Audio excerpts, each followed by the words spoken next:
watching this video right now because there's something in the back of your mind gnawing at you. A task you know you need to tackle, but every time you think about it, your brain comes up with 1,000 excuses to do anything else. If you give me just a few minutes, I'm going to teach you how to destroy procrastination forever. I know exactly what that feeling is like. You call yourself lazy, weak, and undisciplined. But here's the truth. Procrastination isn't about a lack of willpower. It's about a deregulated system in your brain. If you give me your full attention right now, I guarantee you'll walk away with a completely new relationship with the difficult tasks in your life, knowing how to modify these patterns once and for all. Let me start by destroying the biggest lie you tell yourself. I procrastinate because I'm lazy. Lie, procrastination isn't laziness. It's more like fear in disguise. I'm going to explain what genuinely happens in your brain when you avoid an important task. Inside there, you have a region called the amygdala, which has been programmed by millions of years of evolution to detect threats and keep you alive. The problem with this region, however, is that it can't distinguish between standing in front of a hungry lion and trying to hit a quarterly goal at work. To your amygdala, both represent danger. When you think about that presentation you have to prep, that late project, or that difficult conversation you need to have, this region screams at you, danger, run away. And your beloved prefrontal cortex, the more rational part of the brain, complies. It starts creating elaborate excuses. I don't have time for this. I need to do more research first. I'll do it when I feel more inspired. But here's what no one tells you.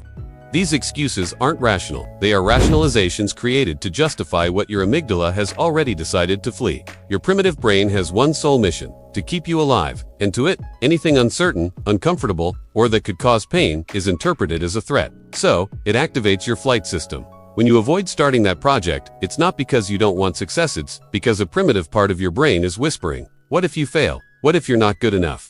Better not even try. This is the first key takeaway. Procrastination is a malfunctioning defense mechanism. Your brain is trying to shield you from the possibility of failure, judgment, or discomfort. But there is a scientific way for you to manage this system.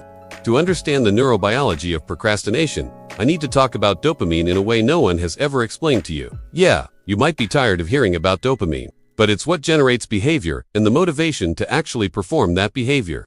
And motivation isn't about more pleasure or willpower. Dopamine is drive-based motivation.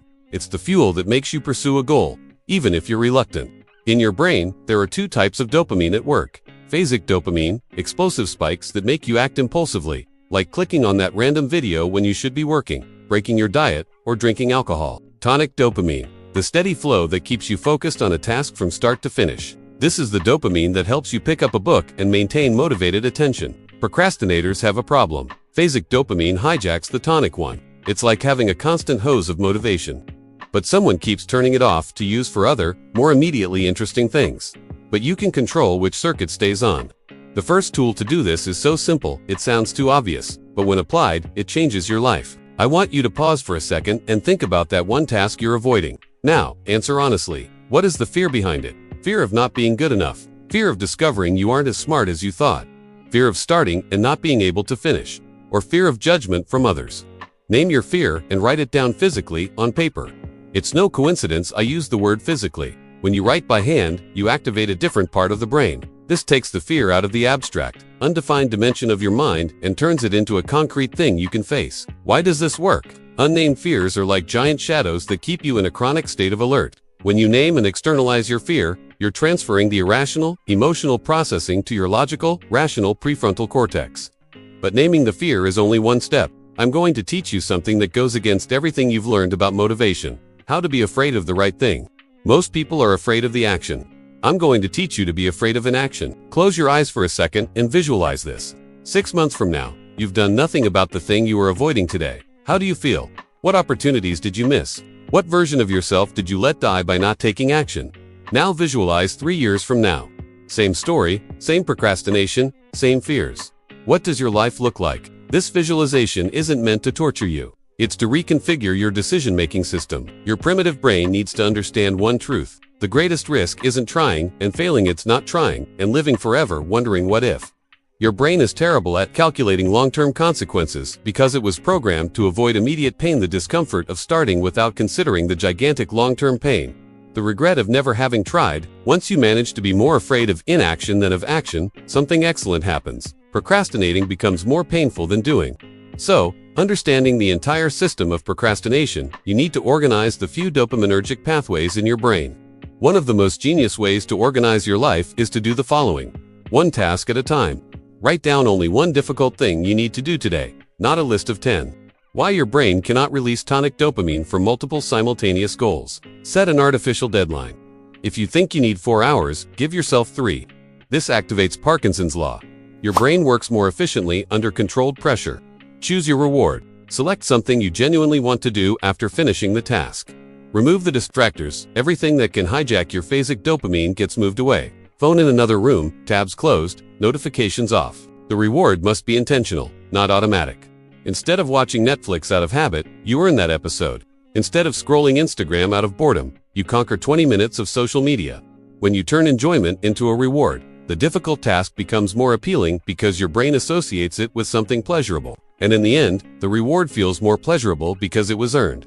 But there is a problem that 90% of people make in this system. If you don't know this, you will self-sabotage everything. The hidden enemy of productivity, perfectionism. Maybe you don't consider yourself a perfectionist after all. Perfectionists get things done. Right? Wrong. Do you recognize these thoughts? I won't start now because I have an appointment in 2 hours.